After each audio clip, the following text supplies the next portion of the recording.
Hello everybody, Loto for Life Gaming here, and I want to start a new series, okay? So, I kind of sort of collect collector's editions, limited editions, stuff like that. This here is the Neptunia, Hyperdimension Neptunia Victory Collector's Edition, and it's a bit of an obsession of mine. Like, if there's a collector's edition of a game, I will generally not buy that game until I can afford the collector's edition. Like, that's the only reason why I have not bought the Monster Hunter 4 Ultimate yet. So, what is this series? Well, I've collected so many limited editions and collector's editions, and some of them good, some of them kind of iffy, and others not too great. But however, I feel like not many people really know like what's in a collector's edition, what goes into them, and everything. And so I wanted to do a video kind of reviewing all the limited edition collector's editions that I have. Now, I'm not going to do all of them in one video, that'd be stupid. I'm going to make this a series. I'm probably going to do it like once a week whenever I get the chance to. And I'm going to start off with one of my personal favorites, which is Hyperdimension Neptunia Victories. So how is this going to work? Well, I'm going to talk briefly a bit about the game. Not really going to go into too much detail of it because this is not a review of the game, it's a review of the collector's edition. But I will give my brief thoughts on the game. Secondly, I will go over like what the packaging looks like and everything, and then I will go over the contents and everything. So, excuse me. So first and foremost, this is the Hyperdimension Neptunia Victory Collector's Edition. It comes in a steel lunchbox, which is designed to be like the old steel case lunchboxes from, I believe, the 1980s. I'm not entirely sure when they were popular. Basically when my dad was growing up. It's supposed to look like those. And it really fits the old retro theme. I like it a lot, and it's pretty cool. It looks really good on my shelf too. And the artwork on here is beautiful. Like, honestly, I absolutely love the designs of the Hyperdimension Neptunia franchise and their artwork. It looks really good, and the box is really sturdy too. Now, it is a lunchbox. You can use it as a lunchbox. Do I recommend that? No. Okay, first and foremost, there's no insulation inside. I don't know how good steel works as insulation, and honestly, I'm not even 100% sure that this is real steel. It might be plastic made to look like steel. But however, I would not recommend using this as an actual lunchbox unless like you have nothing but stuff that does not need to be cold, like chips or something like that. Pretty good box overall. I like it a lot. Now let's pop it open. So if you get it, this is what you'll first see. You'll see the game. This is opened. I just took my copy off my shelf and put it back in the box to show you guys. So you'll take that out. There you go. This is the soundtrack. I have not opened it because whenever I originally got the game, I actually did not know that there was a collector's edition, and this is whenever I originally got the game, I wasn't really too big into collecting limited editions. But you get a soundtrack. Anybody who also pre-ordered Victory got a soundtrack as well, which is pretty cool. Pretty diverse soundtrack. It has almost everything in the game as a soundtrack. I'm not entirely sure if it has all of them, but it does have most of them. And the soundtrack for Neptunia Victory is pretty good in my personal opinion. And then we get the art book. Oh boy, that artwork. So the art book, honestly, is pretty bare bones. It just kind of goes over everybody's like character, their personality, shows a little bit of their design and everything.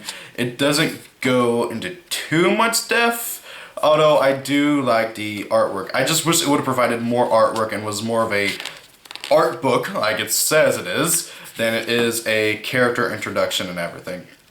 Also, if you don't already have the game, or at least if you haven't already played the game or seen a Let's Play of it, I don't recommend going too into detail into the art book because there are a few spoilers in it, and actually I'm going to try and quickly gloss over those. Like, I was so upset whenever I went through this originally, and oh god, spoilers everywhere. So yeah, now however, it is nice to get to see some of the designs. These are the sketches for whenever they were designing like new outfits for everybody. Kind of wish they would have gone with one of these outfits for Neptune instead of the one that they did decide on, because honestly the one they did decide on wasn't all that really great, but I like some of these ones over here. I believe that's Neptune as well. The new designs for Blanc and Noir. Different designs for Plutia. Oh wait, was that Blanc? I don't think it was. Yeah, Blanc. Histy and PC. And then one final one for Krawar, even though she's like barely in a game.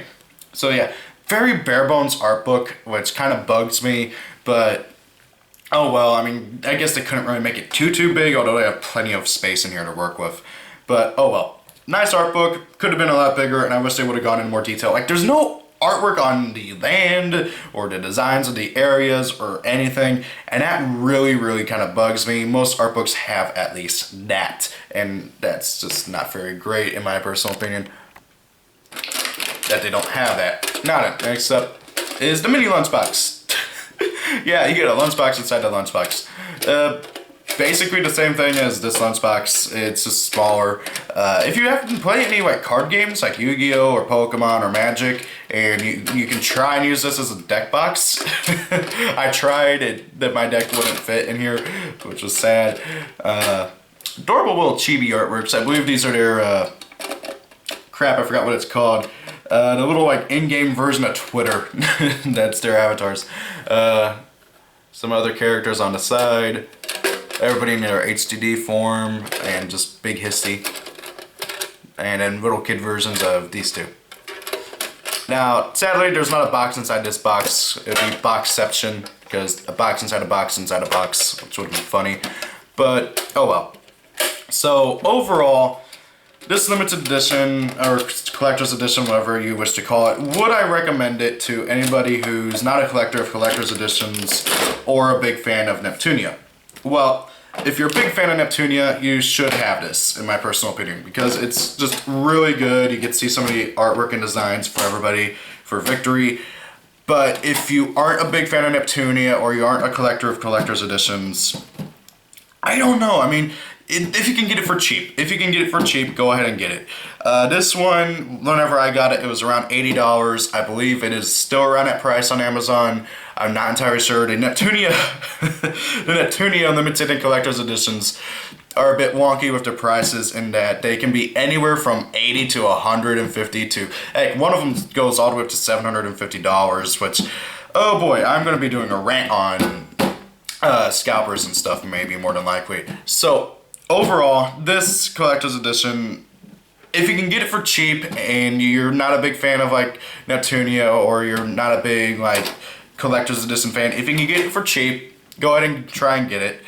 But if you are a big fan of Neptunia, I would definitely highly recommend it. I certainly don't regret my purchase. The artwork on this lunchbox box is just beautiful.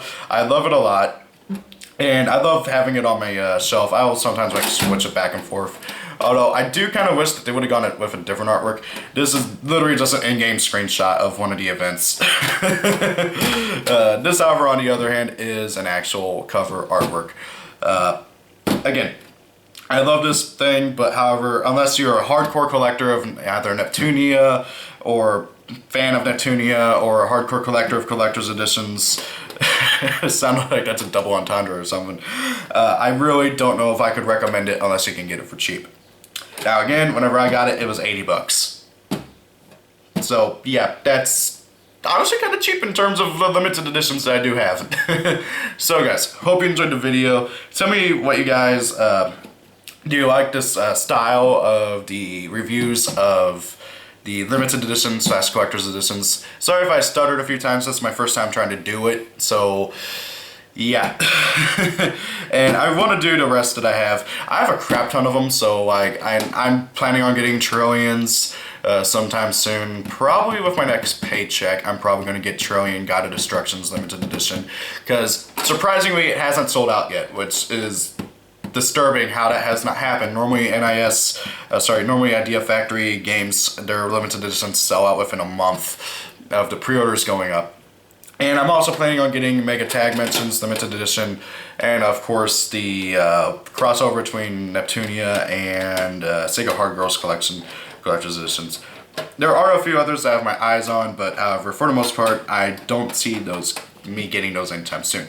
So guys, next one I'm thinking of doing, I'm probably going to cover Guilty Gear Xrds, and yeah, I hope you look forward to it. Thank you all for watching, hope you enjoyed the video. Please leave a comment or a like or whatever, and tell me what you guys think of this style review. Do you guys like this? Is there anybody else who has this collector's edition? What do you think of it? And if you are a big hardcore collector's edition fan, or just collecting collector's editions and limited editions, tell me what you guys think of just generally anything. Do you like these reviews or no? So guys, see you guys later. Peace out. I'm dragging this on. See you guys later.